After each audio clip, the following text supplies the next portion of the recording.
Today, what's kind of interesting is that a lot of times I speak and it's something I spoke about before, or it's something that something that at least I've done a small presentation on. This was something where when Mark asked me to do this, it's kind of a new area for us because we started out as a company specifically in kind of the content marketing, thought leadership space. But what in the last 6 months when I was having a conversation with Mark, I said, then there's a lot of crossover here. These areas are starting to really relate to each other where marketing is being used not just for attracting sales, but it's also to attract talent. And what's funny about that is that it should be. When you think about how valuable talent is to you and how valuable a sale is, well, for me as a company, to get top talent, it's more important than a sale. But we spend so many efforts on sales that sometimes I feel that that's lopsided. So I think that's changing. But that's what I'm going to be talking about today is how you're going to be, or how you can attract top talent through your marketing strategy. I guess first off, house rules. I reward for engagement. If you interact, if you tweet, if you comment on one of my articles, and you engage, typically I respond. So I encourage you guys, if you have a question, you can reach out to me. My email is john@influenceandco.com, and I'll try and get to it in a reasonable time. But we should always reward for engagement because it's what we truly value, and so I wanted to lead off with that. Second, let's be real. We're all busy people, so if you have questions, at the end, be authentic. Don't just, ask a surface level question. I'm happy to answer very detailed questions, and also, I don't want to have a presentation that's based on, okay, here's the stuff that, if you just search on the internet, you can see this. I want to have a real example that I'll personally use of our company, and I encourage you guys, as you interact, to ask the real questions. And I'll be as transparent as I possibly can. And as I said, is that, I didn't want this to be surface level. So when we talk about marketing, we can talk about a ton of different areas on how it affects recruiting. Specifically today, I'm going to focus on content and how you can get content coming from you, reaching an audience to authentically interact with them and actually attract top talent. So let's start out. This is something I always like to talk about first is because your core values as a company is so vital to the success. It explains where you're going. It explains, what type of talent you want to come to you. And a lot of times you do that. It's on your site as kind of a promotional tool when in reality it should be a educational tool where you're educating people on your core values. A lot of times when I write on a Forbes or I write in Inc., I'm not just writing about my subject matter expertise, but I'm actually sharing things that are important to us as a company. So, for example, transparency. We write about transparency all the time and how to have good relationships with your staff, to have good relationships with clients. There has to be a sense of transparency where you're being real with each other. So we write about that. Actually, my Forbes column is titled Full Transparency because it's something that's very important to us. And for talent that's looking into your company, they're going to look at that and say, hey, this is something that I respect and I think it's great also. So that's just one of the things. But think about your core values and how you can naturally inject that into the content that you are getting out in front of people. This is something where a lot of times people don't think about when you're, let's say, you get an article published in, a publication. It could be in a niche blog. It could be in a, Forbes. It could also be on your blog. Think about when you have an employee that's looking into you guys. Are they going to read about stuff that they search on Google? Are they going to go to your blog and potentially read? Yeah, if they're a good employee that you want to hire, chances are they will. Paul Roetzer with PR 2020 is a friend of mine who, when I first met him, he explained to me about how he will track once they read an article externally and see once applicants get on site, how long they read it, what do they read, and that will depend on if they get a shot at an interview. And so when you think about it, it actually weeds out a lot of low-quality applicants because everybody here should want people that are naturally curious and want to learn. And if you have someone who's not willing to read the articles that surround your company or read the content, chances are they're not going to be the best fit for you. So this is a great way to weed out low-quality applicants because the high-quality ones are going to be the ones that do read, that do educate themselves, and ultimately, go out there and find those pieces of content that will help educate them on what is so great or what's different about your company. And this leads us into saving on training costs. This is something that people don't think about a lot. Like, there's a lot of time that goes into training. We just flew up, my co-founder and I just flew up to New York because we're opening an office there, and we spent a couple days up with the new employees there. The amount of training that goes into that, where like not just our time, but also just getting them up to speed so that they can represent the company in a great way, it takes so much time. And something that's beautiful about content is that you can actually plan on, okay, let's hit two birds with one stone. When we're marketing and we're getting content about certain things in our area, like let's say for us, we're really big on authentic communication coming from you. So we don't like fully ghostwriting. We want any leader to be involved in the content that's getting out there that pertains to their expertise. And so when we're getting content out there, we get it, published in, the different publications that reach that, sales audience, but we also send it to potential hires. And the reason why is because we have a lot of quality content that can educate them on their way to even an interview. So when they come into an interview, when they come into their first day, they've already been educated through a variety of different ways or a variety of different areas. One, our culture. We have content about our culture out there. We have content about what people should know in our area. What are the pitfalls? What should they? What are common misconceptions?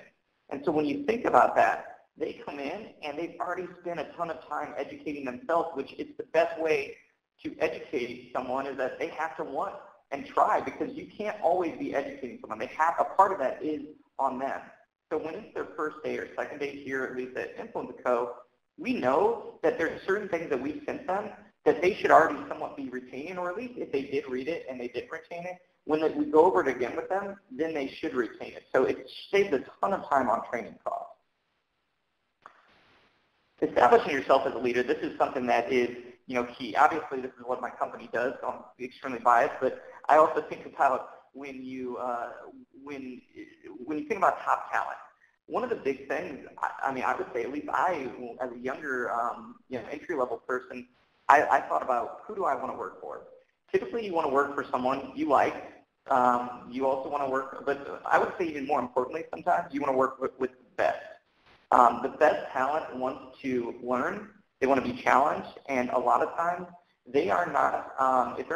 If they don't feel like you're the best or heading in that direction, they're going to find what is the best. You see that with Google, Facebook, LinkedIn, all of them fighting over talent all the time. That the top engineers want to go and work for whoever they perceive as the best, and also the ones that they like the most. And so when you think about this, establishing yourself as an industry leader, which through my background in working with the key employees at a company. So when you think about getting your key employees, look at your company and say, hey, these, our head of engineering, our head of, obviously a CEO or a co-founder position, a, VP of marketing, who are the people that you should be getting out there that people can relate to, that, can be a vehicle for your brand so that you are perceived as that industry expert. And people will look at you and they'll say, hey, this is a great way to, or this is a great way to showcase our expertise and attract the people who want to work for the best. Humanizing your brand is something that it's not something new that you just heard about yesterday. It's something that's been around for a while. But what I will tell you that's changing is that it's becoming more and more important because there's more opportunity to individualize a brand. So LinkedIn, for example, we were one of the groups that got to work with them very early when they were opening up their publishing platform. And that was a huge sign for me when LinkedIn said, hey, we're going to allow people to publish on their social platforms and reach their network consistently as individuals. That was huge. And there's other things like Medium and other, other areas, but LinkedIn's the best example that I have. But when you look at that, it gives all of your employees a chance to share their expertise, to have a voice, and have a unique voice out there. And when you're, as a company, you have to look at that and say, okay, well, let's think. Should we censor that and say, no, you can't talk at all? That's going to be challenging, because as soon as they leave, or if you try to censor it too much, you're going to lose out on value, because other people aren't going to completely censor it. The better thing to do is control it in a way, but also make sure it's authentic. Make sure that it's a benefit to the brand and it stays on brand message, and embrace it. And then you'll be ahead of other brands, where people will feel like if they're dealing with your company and they deal with a biz dev person and they saw an article on LinkedIn and they're like, wow, I've seen an article by this person. It's not that this company is telling me, but it's this company and Jim, who I read an article from, and ultimately feel closer.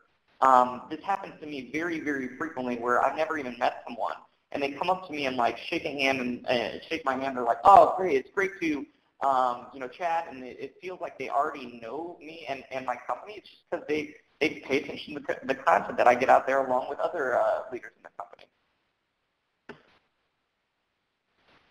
And quality is key. I mean, quality content has been a big thing in the last, I'd say 5 years, of saying you must be getting quality content out there, especially for marketing.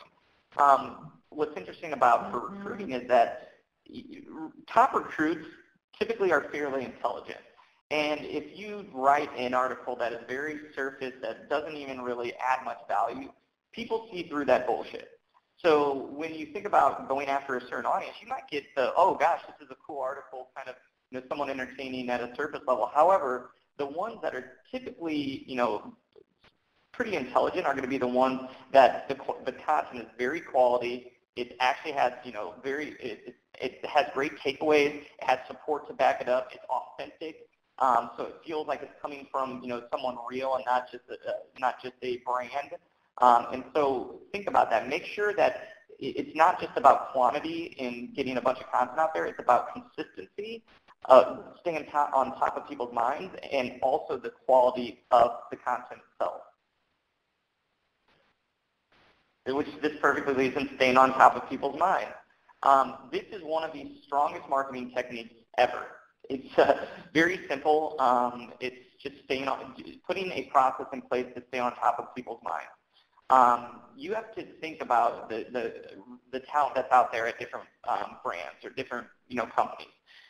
All it takes is a split second for them to say, to make the decision, I don't want to work here anymore, because of some experience or bad experience that they had, or some conversation with their family member. What you want in that instance, that they think about your company as a potential opportunity. And the only way you can do that is by staying on top of their mind. And so think about what you can do to consistently get information, so that when they're ready to make that decision, you're somebody that stays on top of their mind. And with content, it's very simple. Is that from the last slide, it's got to be quality, but it also has to be out there consistently and fresh and new. So when someone is ready for that decision, it's you that comes to their mind, or if they have a friend that's going to be ready to make that decision. Think about making it easy for them to share and say, here's a company to check out. Here's some content or information around them. And if it's very promotional, that person might be turned off. However, if it's educational and valuable and intrigues them, they're going to naturally come to the company. And this is something that Gary Vee's recent book, I think it's Jab, Right Hook, and this is why it stays in my mind. Every time I'm getting ready to throw a knockout, or to say, hey, and what I mean by that is every time I'm ready in marketing to sell someone, or to ask someone, hey, come in for an interview, or we're going to hire you. You got to think about the jabs that led up to that, right hook, that big question, or that big ask that you want to, ask them. So make sure you have a couple jabs in there. And what I mean by that is, did you get them information that was valuable? Did you help them out in ways where you feel like it wasn't just a sales pitch to get them to come work for you or to sell that person? Think about, hey, did we educate them enough so that when we're ready to ask that question, that there's a natural connection with us, that they feel educated. And differentiate yourself. This is something that's absolutely key. I can't, there's so many different things that you can do to differentiate yourself from competitors, but it's also about how do you differentiate yourself to that person so that they feel like it's a company that they want to work for. So this is actually, I don't think the video works here. No, it doesn't, but this is where I was going to show you the shit my pants video from Kmart. Something that Kmart did is years back where they were doing more shipping from Kmart, and they wanted to draw attention to it, but a hilarious video. Type in ship, S-H-I-T, my pants video from Kmart and watch it, and you'll laugh hysterically because it's got, elder people talking about shipping their pants, shipping their bed, shipping their drawers, and it's just a hilarious video where Kmart, like the story behind it, I wasn't in the boardroom, so it's hearsay, but it didn't get through their board at first. Or the approval process. And then it got leaked, and it did phenomenally well. And I remember that instance where I looked at that, and it was obviously a marketing technique, but I'm not saying that I ran to Kmart and I wanted to drop it. It made me feel closer to them as a company because I laughed, I enjoyed it. I actually found myself in a Kmart store, shortly after, just because I kind of had a good feeling towards the brand. And it was this showing of they have a personality to it, which just watch the video and you'll get it, but it's pretty hilarious. And this is something, so, a real example for us is that we have a douchebag jar in our office. Now, some people, and to be transparent, I got that from watching a show with my wife called The New Girl. And yeah, I'll admit it, I watched that with the wife. It's a great show, but Schmidt in there, the character has a jar in there where if he says something crappy, they call him out, and it's hilarious because it makes it okay to have that real conversation saying, hey, that was crappy to say, and it doesn't get people all riled up. It's kind of a fun thing, and so we did that within our company. We have a jar, and when people say something like that, you can call them out, including myself. It doesn't, just because you're a CEO or a co-founder, doesn't mean that you don't get called out for something like that. And it creates a culture that is more open. We've enjoyed it, and for some companies that might not be it. I don't think many other companies have something like that. But for us, it was a showing of how we want to treat each other well, and it's not okay to say those crappy comments. And so what we do is once the money goes in the jar, we do a team building type exercise with it, whether it be to go to a happy hour or do something with charity. That's a great showing of how we try to differentiate. That has nothing to do with even our subject matter expertise. And from that article, or from this article that I've actually written about this, the jar and why we do it, we've attracted several VPs that have been amazing workers for us and key employees. So when you think about that, it's a great way to differentiate yourself so talent wants to come to you and wants to work for you. And it looks like I've got a couple minutes left, but this is the challenge with content. To be honest, it's not, when we started our company, this is why we created it, because to do it right, you can't half-ass it. You have to do it right, and here are the areas that come into play when you're doing the content. So your strategy, why are we getting this content out there? From who? Where should it be sent to? Is it a publication? Is it on social? And then also creating a knowledge bank and saying, hey, anytime somebody interacts with someone and comes to a barrier or has something that there's an aha moment where somebody's actually attracted to the company because of these sort of points. You should have a knowledge bank with that information in there and bullet points so that as you're going on to that next stage of content development, you don't have any barriers with the type of content, the topics, the ideas. And so make sure that you are actually creating the blueprint that has the strategy, makes sense, it's assigned to business goals, and it helps set up the process so it becomes a lot easier. So when you look into content development, then the writers or the content developers on staff, they have something to go off of. And also, your subject matter or your experts within the company, they have more guidance because you want them to be included. You want them to share their thoughts, their expertise, their experience into this content. And if you have that strategy in place, it makes it a little easier. And then, which goes into editing and writing where Once you extract that expertise, somebody needs to write it. They need to develop. Very rarely do your employees, are they the best writers, unless they are writers. A lot of times they don't know the publication or the places that it's going in. So even if they're a strong writer, they can't. It still doesn't match that audience. And so make sure you have people that truly know the audience, that are good editors, good writers, that can fill that void. And then with publishing, this world is changing. Contributor models are opening up all over the place. Forbes, HuffPost started it. LinkedIn just added it. Inc. is going more into a stronger contributor model. Also at the same time, you have social. I've already mentioned LinkedIn, but you have other distributions where publishing really, it matters where it's going. So knowing or having those relationships where you can consistently reach the audience is extremely, extremely valuable. Then distribution. Distribution is key, because when you think about the way things are going, where there's more content out there, you can't rely on a media outlet to do all your distribution. 5 years ago you could. Now you have to create your own channel. There has to be an inbound funnel where people are reading the content, and then you have on-site content that goes to that, so blog content, white papers, so that they actually you're building a following, so that when you do get a piece of content out there, they start sharing it with their networks, and then it kind of creates your own, I guess you could put it as watering hole so that people come to it rather than always going elsewhere and then somehow finding you. You want them to initially come to you, stay with you, and use you as that trusted resource. And then here goes leverage across marketing. When you're developing content for recruiting purposes or marketing, it should be leveraged across different areas. If it's marketing, you can leverage it with recruiting. If it's recruiting, you can leverage it in marketing. You can do simple things as adding it to your email signature line as a recent post, so that anybody you're emailing has a good chance of reading that article. I get about a 30% click-through rate when I put a recent post in my emails, which I send a ton of emails out. So that's a lot of distribution. When you put it across our company, that's a whole lot of distribution each day.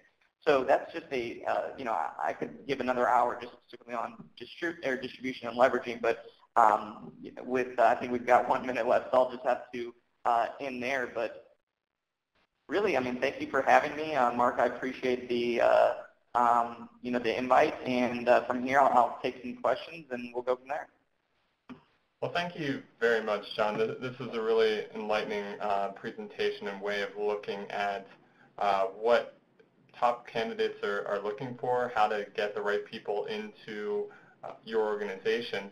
We received a couple of questions, and I want to touch on one because I think it's a really interesting question, and that is, from a recruiter standpoint, from an actual person within the company who is or an external recruiter, what can that role, that person do to search out candidates or to find the right kinds of companies? You mentioned a couple of different channels, but I'd love to hear the strategy around what a recruiter, whether internal or external, could do to find companies or match companies and candidates. By using content, I guess if you're trying to recruit a certain audience by using content, the way that I always like an inbound strategy. Obviously, I'm biased because we use outbound strategies, and the difference between those two are obviously if I'm going out to a conference or I'm doing cold email outreach, that's outbound. Inbound, I want people to come to me because it puts you in a better position. One, you have more opportunities to choose from, and then two, you also have someone very interested in what you do, so it puts you in a superior position to negotiate and to have a better situation to get that top talent. So, for me, we love, I'm obviously not the recruiter in our company. We have an HR person. However, we are involved in that recruiting process with our HR department, specifically because the content that we create does exactly that. It helps find people and draws them to you. So, for example, we redistribute most of our content on LinkedIn and different places where people are looking for job opportunities, or at least people where you can get in front of them and share that company culture, so that when they are ready, they do come to you. And so for us, we make sure that we're from the recruiting standpoint, it's not just like us reaching out to people and saying, hey, we're looking for a position, you'd be a good fit. It's also just educating, getting good information out there, and you compare that with when you guys do accomplish something. Like when we got the Forbes Award, and we just got recognized at the United Nations for best marketing, or one of the best marketing companies in the U.S. We take that and we use that as an example in our content, like how awards have benefited us. And there's different things you can do to develop that content so it's consistently getting out there. And it's not like bragging and saying, rah, rah, look how amazing we are. It's more educational. And then what you see is that as you get in front of those places on LinkedIn, or we send it out to email lists with partners that also have people that have networks that can potentially, work with us. And so I would say that that's our main thing, is that consistently getting that content out in places where you know that people are looking for jobs, and it's not this desperate outbound outreach. It's more of it's creating inbound opportunities, which takes a lot of time. It does not happen initially. The first couple months, you're going to be like, shit, I'm not seeing a huge result because you don't have much information out there. But over time, as you tap into new channels, you get more content out there, there's this natural flow of talent coming to you rather than you always having to reach out.